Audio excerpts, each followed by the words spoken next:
गीता अध्याय 1 श्लोक 28 का शेष। इन श्लोकों की व्याख्या महाराज जी श्री राम सुखदास जी महाराज प्रातः स्मरणीय प्रातः वंदनीय महाराज जी के ग्रंथ साधक संजीवनी से करने जा रहे हैं।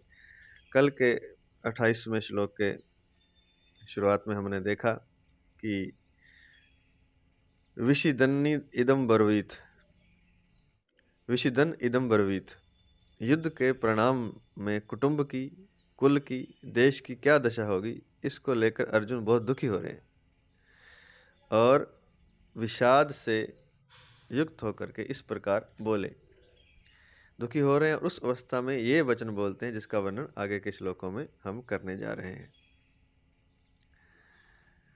विषिदन, विषाद करते हुए, इदम ऐसा अब्रवीत बोले, विषिदन इदम ब्रवीत, विषाद करते हुए ऐसा बोले। ये आगे के श्लोकों में हम जिसकी व्याख्या करने जा रहे हैं। तो 28 का शेष 29 और 30 तीनों श्लोकों को इकट्ठे ही लिया गया है। अर्जुन उवाच दृष्ट्वेमं स्वजनं कृष्ण युयुत्सुं समुपस्थितं सीदन्तीमं गात्राणि मुखं च परिशुष्यति वेपथुश्च शरीरे मे रोमहर्षश्च जायते गांडीवं संत्रस्ते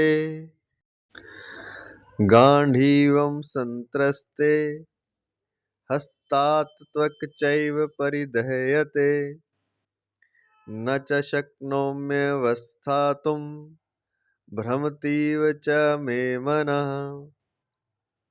हे कृष्ण, युद्ध की इच्छा वाले इस कुटुंब समुदाय को सामने उपस्थित देखकर मेरे अंग शिथिल हो रहे हैं। गात्राणि सीदन्ति, और मुख सूख रहा है। मुखम परिशुष्यति, तथा मेरे शरीर में कंपकंपी आ रही है। वे पथु, कंपकंपी आ रही है, एवं रोंगटे खड़े हो रहे हैं। रोम हर्षः जायते, हाथ से गांडीव धनुष गिर रहा है। हस्तात गांडीवम संत्रस्ते, और त्वचा भी जल रही है। त्वक एव परिदह्यते, मेरा मन भ्रमित सा हो रहा है। मैं मना भ्रमति ईव, और मैं खड़े रहने में भी असमर्थ हो रहा हूं। अवस्थातुम च न शक्नोमि, व्याख्या इस प्रकार है।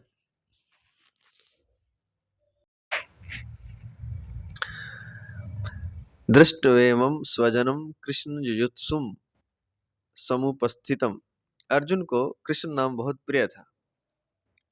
यह संबोधन गीता में 9 बार आया है। भगवान श्री कृष्ण के लिए दूसरा कोई संबोधन इतनी बार नहीं आया है। ऐसे ही भगवान को अर्जुन का पार्थ नाम बहुत प्यारा था, इसलिए भगवान और अर्जुन आपस की बोलचाल में ये नाम लिया करते थे और यह बात लोगों में भी प्रसिद्ध थी। इसी दृष्टि से संजय ने गीता के अंत में कृष्ण और पार्थ नाम का उल्लेख किया है। यत्र योगेश्वर कृष्णो यत्र पार्थो धनुर्धरा, यहाँ योगेश्वर कृष्ण है, वहीं धनुर्धर पार्थ अर्जुन है। यह 18वें अध्याय का 78वां श्लोक है, अंत में आएगा। यत्र योगेश्वर कृष्णो यत्र पार्थो धनुर्धरा। धृतराष्ट्र ने पहले समवेता युत्सवः कहा था और यहाँ अर्जुन ने भी युत्सुम समुपस्थितम कहा है, परंतु दोनों की दृष्टियों में बड़ा अंतर है। धृतराष्ट्र की दृष्टि में तो दुर्योधन आदि मेरे पुत्र हैं और युधिष्ठिर आदि पांडु के पुत्र हैं, ऐसा भेद है। अतः धृतराष्ट्र ने वहां मामकः और पांडवः कहा है, परंतु अर्जुन की दृष्टि में यह भेद नहीं है। अतः अर्जुन ने यहाँ स्वजनम कहा है, जिससे दोनों पक्ष के लोग आ जाते हैं। तात्पर्य है कि यहाँ आया ना शब्द दृष्टवेमं स्वजनम, जिससे दोनों पक्ष के लोग आ जाते हैं। तात्पर्य है कि धृतराष्ट्र को तो युद्ध में अपने पुत्रों के मरने की आशंका से भय है, शोक है, परंतु अर्जुन को दोनों ओर के कुटुंबियों के मरने की आशंका से शोक हो रहा है।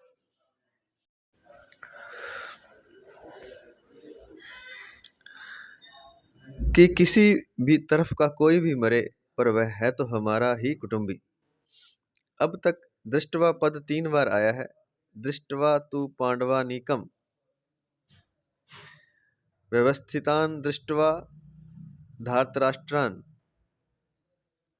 इसी अध्याय का 20वां श्लोक, और दृष्टवा तु पांडवानीकम दूसरा श्लोक, जो दुर्योधन कह रहा है द्रोणाचार्य को। और यहाँ दृष्टवेमं स्वजनम, ये 28वें श्लोक में, अभी इसी में जिसकी बात हम कर रहे हैं, दृष्टवेमं स्वजनम, इन तीनों का तात्पर्य है कि दुर्योधन का देखना तो एक तरह का ही रहा, अर्थात दुर्योधन का तो युद्ध का ही एक भाव रहा, परंतु अर्जुन का देखना दो तरह का हुआ। पहले तो अर्जुन धृतराष्ट्र के पुत्रों को देखकर वीरता में आकर युद्ध के लिए धनुष उठाकर खड़े हो जाते हैं, और अब स्वजनों को देखकर कायरता से अविष्ट हो रहे हैं, युद्ध में उपरत हो रहे हैं, और उनके हाथ से धनुष गिर रहा है। सीदंती मम गात्राणी से लेकर के भ्रमतीव च मे मना तक अर्जुन के मन में युद्ध के भावी परिणाम को लेकर चिंता हो रही है, दुख हो रहा है। उस चिंता दुख का असर अर्जुन के सारे शरीर पर पड़ रहा है। उसी असर को अर्जुन स्पष्ट शब्दों में कह रहे हैं कि मेरे शरीर का हाथ, पैर, मुख आदि एक एक अंग अवयव शीतल हो रहा है, मुख सूखता जा रहा है, जिससे बोलना भी कठिन हो रहा है, सारा शरीर थर थर कांप रहा है, शरीर के सभी रोंगटे खड़े हो रहे हैं, अर्थात सारा शरीर रोमांचित हो रहा है। जिस गांडीव धनुष की प्रत्यंचा की टंकार से शत्रु भयभीत हो जाते हैं, वही गांडीव धनुष आज मेरे हाथ से गिर रहा है। त्वचा में, सारे शरीर में जलन हो रही है, मेरा मन भ्रमित हो रहा है, अर्थात मेरे को क्या करना चाहिए यह भी नहीं सूझ रहा। यहाँ युद्ध भूमि में रथ पर खड़े रहने में भी मैं असमर्थ हो रहा हूँ। ऐसा लगता है कि मैं मूर्छित होकर गिर पड़ूंगा। ऐसे अनर्थकारक युद्ध में खड़ा रहना भी एक पाप मालूम दे रहा है। अंडरलाइन करके इस बारे में दिया है, मेरे सारे शरीर में जलन हो रही है, इसका चिंता चिता समा हयुक्ता बिंदु मात्रम विशेषतः संजीवम दहते चिंता निर्जीवम दहते चिता, अर्थात चिंता को चिता के समान कहा गया है। केवल एक बिंदु की ही अधिकता है, चिंता और चिता एक बिंदु ही तो है, आधा न। चिंता जीवित मनुष्य को जलाती है, और चिता मरे हुए मनुष्य को जलाती है। तो चिंता होना भी चिता के समान ही है, कहने का तात्पर्य है। यहाँ एक विशेष बात आई है कि अर्जुन श्री कृष्ण से कुछ छुपाते नहीं, सखा की तरह ही मानते हैं। और क्या हो रहा है शरीर में, नहीं तो अगर कोई और व्यक्ति होता तो अपने योद्धा होता, अगर वो अर्जुन की तरह, और इस तरह शरीर में उसके कायरता और आदि के लक्षण प्रकट होते, तो वह अपने आप को योद्धा ही दिखाना चाहता, सामने वाले को अपने भीतर के भावों को बताता नहीं। लेकिन यहाँ अर्जुन ने साफ साफ बता दिया, 8 चीजें यहाँ बताई हैं, और वो 8 चिन्ह जो बताए हैं शरीर में ऐसा ऐसा हो रहा है, तो साफ साफ बता दिया श्री कृष्ण को। तो कहने का तात्पर्य यह है कि श्री कृष्ण और अर्जुन के भीतर कोई भेद नहीं था। जो कुछ हो रहा है उसके मन में, शरीर में, साफ साफ भगवान श्री कृष्ण को बता रहे हैं। और इन 8 चिन्हों का वर्णन करके अब अर्जुन भावी परिणाम के सूचक शकुनों की दृष्टि से युद्ध करने का अनुचित्य बताते हैं कि युद्ध क्यों नहीं करना चाहिए।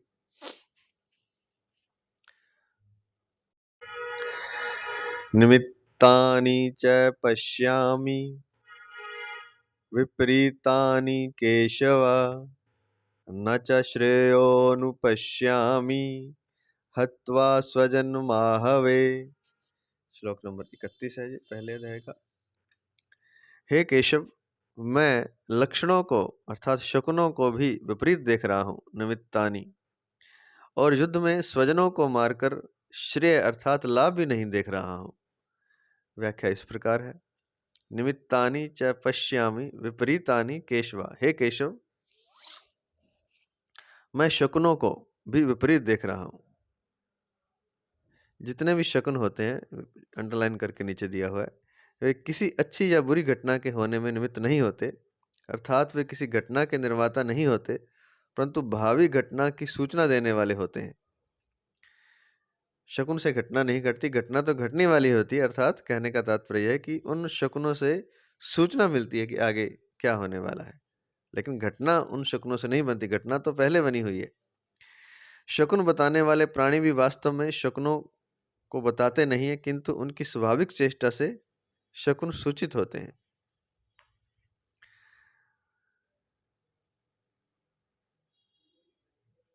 नंबर 2, यद्यपि अर्जुन शरीर में होने वाले लक्षणों को भी शकुन मान रहे हैं, तथापि वास्तव में ये शकुन नहीं है, ये तो शोक के कारण इंद्रियां, शरीर, मन, बुद्धि में होने वाले विकार हैं। नंबर 3, यहाँ पश्यामी क्रिया भूत और वर्तमान के शकुनों के विषय में और अनुपश्यामी क्रिया भविष्य के परिणामों के विषय में आई है। तो कहते हैं कि मैं शकुनों को भी विपरीत ही देख रहा हूं। तात्पर्य है कि किसी भी कार्य के आरंभ में मन में जितना अधिक उत्साह, हर्ष होता है, वह उत्साह उस कार्य को उतना ही सिद्ध करने वाला होता है। परंतु अगर कार्य के आरंभ में ही उत्साह भंग हो जाता है, मन में संकल्प विकल्प ठीक नहीं होते, तो उस कार्य का परिणाम अच्छा नहीं होता। इसी भाव से अर्जुन कह रहे हैं कि अभी मेरे शरीर में अवयवों का शिथिल होना, कंप होना, मुख का सूखना आदि जो लक्षण हो रहे हैं, ये व्यक्तिगत शकुन भी ठीक नहीं हो रहे हैं। इसके सिवाय आकाश से उल्कापात होना, असमय में ग्रहण लगना, भूकंप होना, पशु पक्षियों का भयंकर बोली बोलना, चंद्रमा के काले चिन्ह का मिट सा जाना, बादलों से रक्त की वर्षा होना आदि जो पहले शकुन हुए हैं, वे भी ठीक नहीं हुए हैं। इस तरह ये अपशकुन है, एक तरह से उल्कापात होना, जो तारा टूट के गिरते हैं, जो ग्रहण लग जाता है, समय में भूकंप हो जाता है, पशु पक्षी अलग तरह की भयंकर बोली बोलते हैं, चंद्रमा के काले चिन्ह का मिट सा जाता है, जो उसके अंदर काला चिन्ह है, बादलों से रक्त की वर्षा आदि होना, तो वो ठीक नहीं हो रहे हैं। इस तरह अभी के और पहले के इन दोनों शकुनों को देखता हूं, तो मेरे को ये दोनों ही शकुन विपरीत अर्थात भावी अनिष्ट के सूचक दिखते हैं। न च श्रेयोनुपश्यामि हत्वा स्वजन माहवे। युद्ध में अपने कुटुंबियों को मारने से हमें कोई लाभ होगा, ऐसी बात भी नहीं है। इस युद्ध के परिणाम में हमारे लिए लोक और परलोक दोनों ही हितकारक नहीं दिखते, कारण कि जो अपने कुल का नाश करता है वह अत्यंत पापी होता है।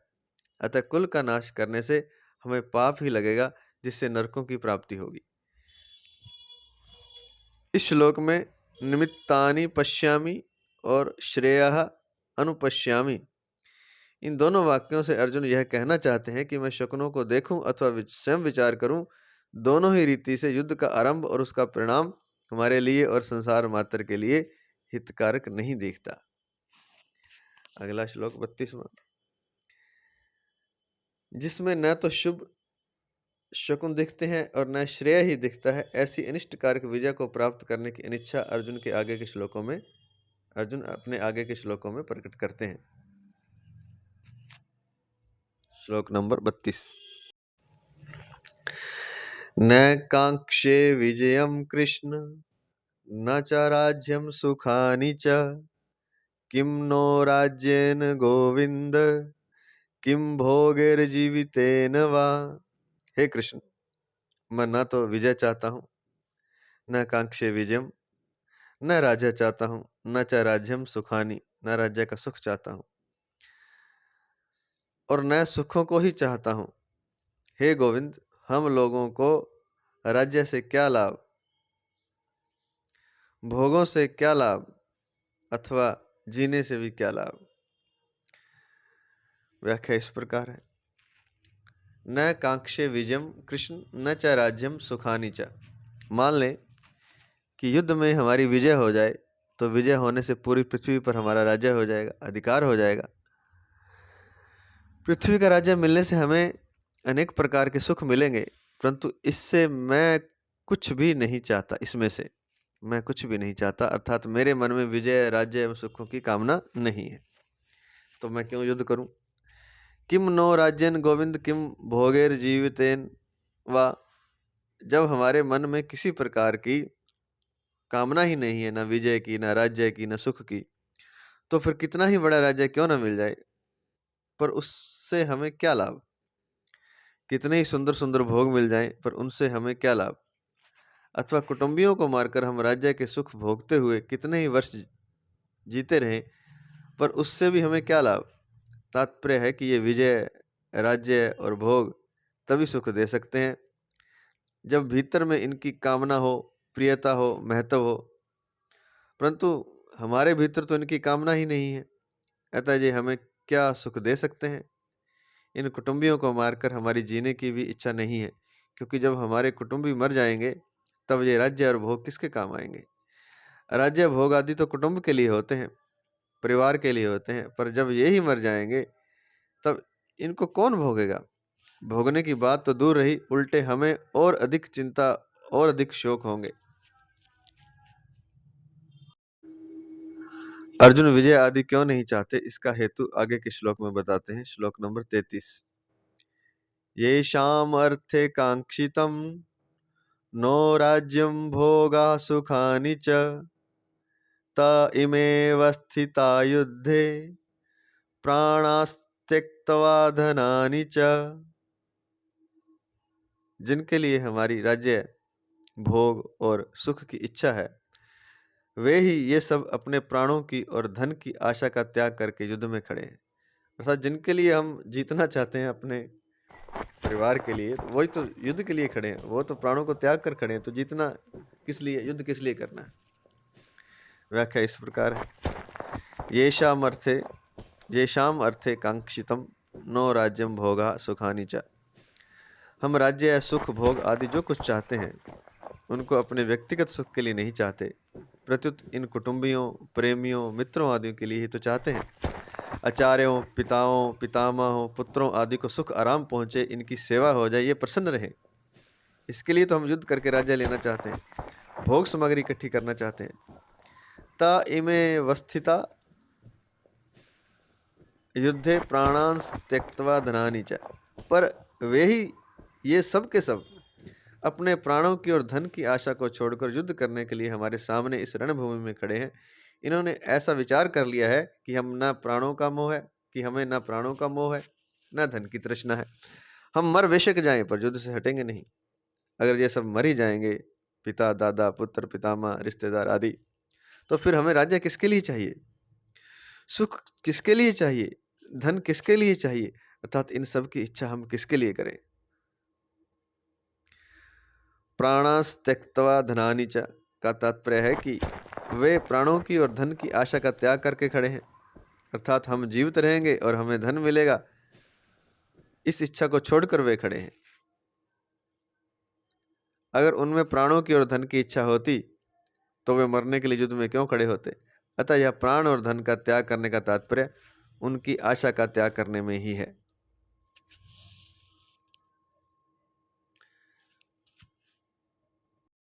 अर्थात वे प्राण और धन आदि सारी इच्छाओं का त्याग करके, सारी आशाओं का त्याग करके युद्ध में खड़े हैं।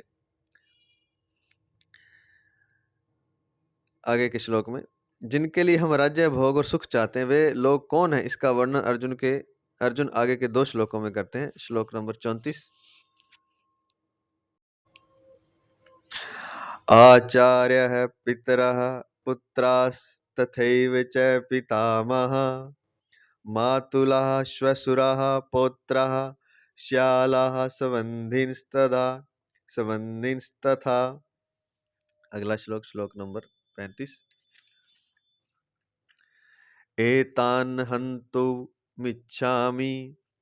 घनतोऽपि मधुसूदन अपि त्रैलोक्यराज्यस्य हेतोः किम नु महि कृते। आचार्य, पिता, पुत्र और उसी प्रकार पितामह, मामा, ससुर, पौत्र, साले तथा अन्य जितने भी संबंधी हैं, मुझ पर प्रहार करने पर भी मैं इनको मारना नहीं चाहता। ये सारे मुझ पर प्रहार करें तो भी मैं इनको प्रत्युत्तर नहीं दूंगा, सामने से हथियार नहीं उठाऊंगा, मैं नहीं मारना चाहता इनको। और हे मधुसूदन, मुझे त्रिलोकी का राज्य मिलता हो तो भी मैं इनको मारना नहीं चाहता, फिर पृथ्वी के राज्य के लिए तो इनको मारूं ही क्यों। व्याख्या इस प्रकार है। व्याख्या, भगवान आगे 16वें अध्याय के 21वें श्लोक में कहेंगे कि काम, क्रोध और लोभ ये तीनों ही नरक के द्वार हैं। वास्तव में एक काम के ही ये तीन रूप हैं। ये तीनों संसारिक वस्तुओं, व्यक्तियों आदि को महत्व देने से पैदा होते हैं। काम अर्थात कामना की दो तरह की क्रियाएं होती हैं, इष्ट की प्राप्ति और अनिष्ट की निवृत्ति। इनमें से इष्ट की प्राप्ति भी दो तरह की होती है। इष्ट अर्थात जो हम चाहते हैं, तो कामना पहले बताया कि दो दो क्रियाएं होती हैं कामना में। एक तो जो हम चाहते हैं उसकी प्राप्ति, और एक जो हम नहीं चाहते उसको दूर करने की, उससे निवृत्ति की इच्छा। जो कष्ट हमें नहीं आए, हम चाहते हैं ये कष्ट हमें ना आए, उससे निवृत्ति। इनमें से इष्ट की प्राप्ति भी दो तरह की होती है, संग्रह करना और सुख भोगना। संग्रह की इच्छा का नाम लोभ है और सुख भोग की इच्छा का नाम काम है।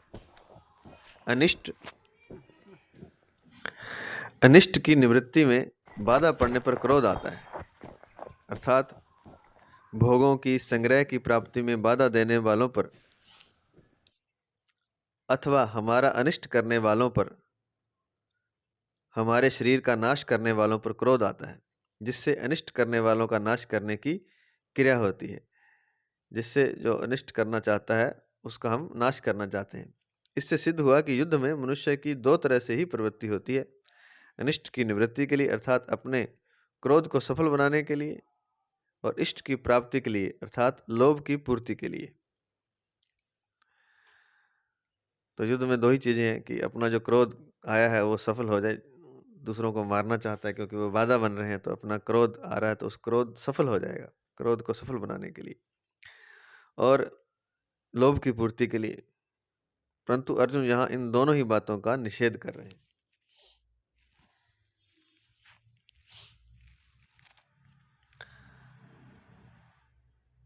क्रोध को सफल बनाने के लिए और इष्ट की प्राप्ति के लिए अर्थात लोभ की पूर्ति के लिए। परंतु अर्जुन यहाँ इन दोनों ही बातों का निषेध कर रहे हैं। आचार्याः पितरः किम नु महि कृते। अगर हमारे ये कुटुंबी जन अपनी अनिष्ट निवृत्ति के लिए क्रोध में आकर मेरे पर प्रहार करके मेरा वध भी करना चाहें, तो भी मैं अपनी अनिष्ट निवृत्ति के लिए क्रोध में आकर इनको मारना नहीं चाहता। अगर ये अपनी इष्ट प्राप्ति के लिए राज्य के लोभ में आकर मेरे को मारना चाहें, तो भी मैं अपनी इष्ट प्राप्ति के लिए लोभ में आकर इनको मारना नहीं चाहता।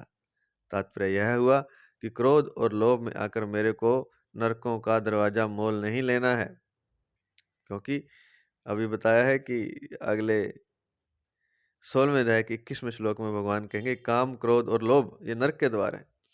तो ना तो मुझे क्रोध करना है नरक जाने के लिए, ना लोभ करना है। यहाँ दो बार अपि पद का प्रयोग करने में अर्जुन का आशय है कि मैं इनके स्वार्थ में बाधा ही नहीं देता, तो ये मुझे क्यों मारेंगे। पर मान लो पहले इसने हमारे स्वार्थ में बाधा दी है, ऐसे विचार से ये मेरे शरीर का नाश करने में प्रवृत्त हो जाएं, तो भी घनतोपि मैं इनको मारना नहीं चाहता। दूसरी बात, इनको मारने से मुझे त्रिलोकी का राज्य मिल जाए, यह तो संभावना ही नहीं है। पर मान लो कि इनको मारने से मुझे त्रिलोकी का राज्य मिलता हो, तो भी मैं इनको मारना नहीं चाहता। अपि त्रैलोक्य राज्यस्य हेतु हो, तो भी मैं इनको मारना नहीं चाहता। मधुसूदन, संबोधन का तात्पर्य है कि आप तो दैत्यों को मारने वाले हैं, पर ये द्रोण आदि आचार्य और भीष्म आदि पितामह दैत्य थोड़ी हैं जिससे मैं इनको मारने की इच्छा करूं। ये तो हमारे अत्यंत नजदीक के खास संबंधी हैं। तो मधुसूदन का यहाँ अंडरलाइन करके दिया है। मधु नाम को दैत्य को मारने के कारण भगवान का नाम मधुसूदन पड़ा। ये दूसरा है। नंबर 1 है 26वें श्लोक में पितरनथ पितामहान कहकर सबसे पहले पिताओं और पितामहों का नाम लिया गया है इसी अध्याय के 26वें श्लोक में। और यहाँ आचार्य पितरः कहकर सबसे पहले आचार्यों का नाम लिया गया है। इसका तात्पर्य है कि वहाँ तो कौटुंबिक स्नेह की मुख्यता है, इसलिए वहाँ पिता का नाम सबसे पहले लिया गया है। और यहाँ नाम मारने का विषय चल रहा है, इसलिए यहाँ सबसे पहले आदरणीय पूज्य आचार्यों गुरुजनों का नाम लिया है, जो कि जीव के परम हितैषी होते हैं।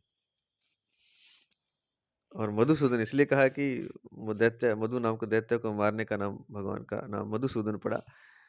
तो कहते हैं कि सामने जो खड़े हैं भीष्म पितामह, द्रोण आदि, ये कोई दैत्य थोड़ी हैं जो हम इनको मारें। और आपका नाम मधुसूदन लिया, तो इसका कारण यह है कि हम राक्षसों से थोड़ी युद्ध कर रहे हैं, ये तो अपने कुटुंबी हैं, तो इनको मैं मारना नहीं चाहता, चाहे मुझे राज्य मिले।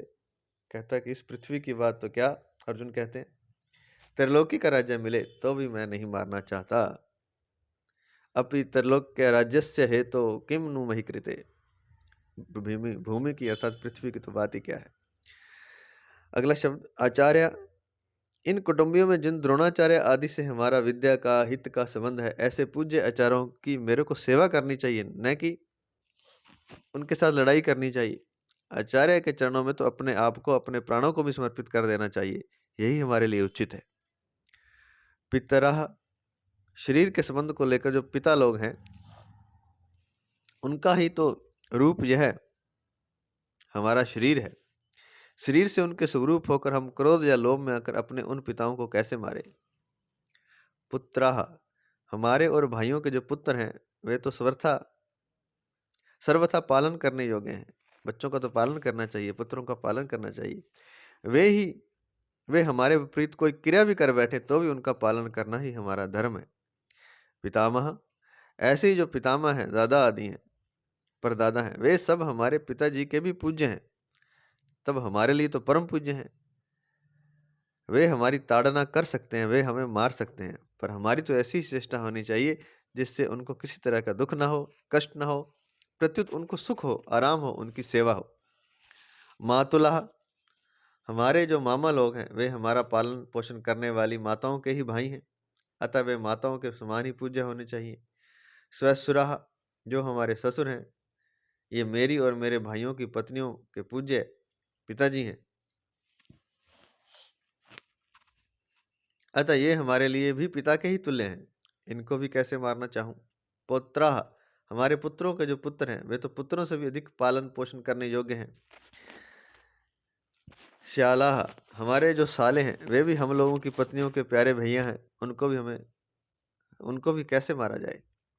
संबंधिनः, ये जितने संबंधी दिख रहे हैं और इनके अतिरिक्त जितने भी संबंधी हैं, उनका पालन पोषण सेवा करनी चाहिए कि उनको मारना चाहिए।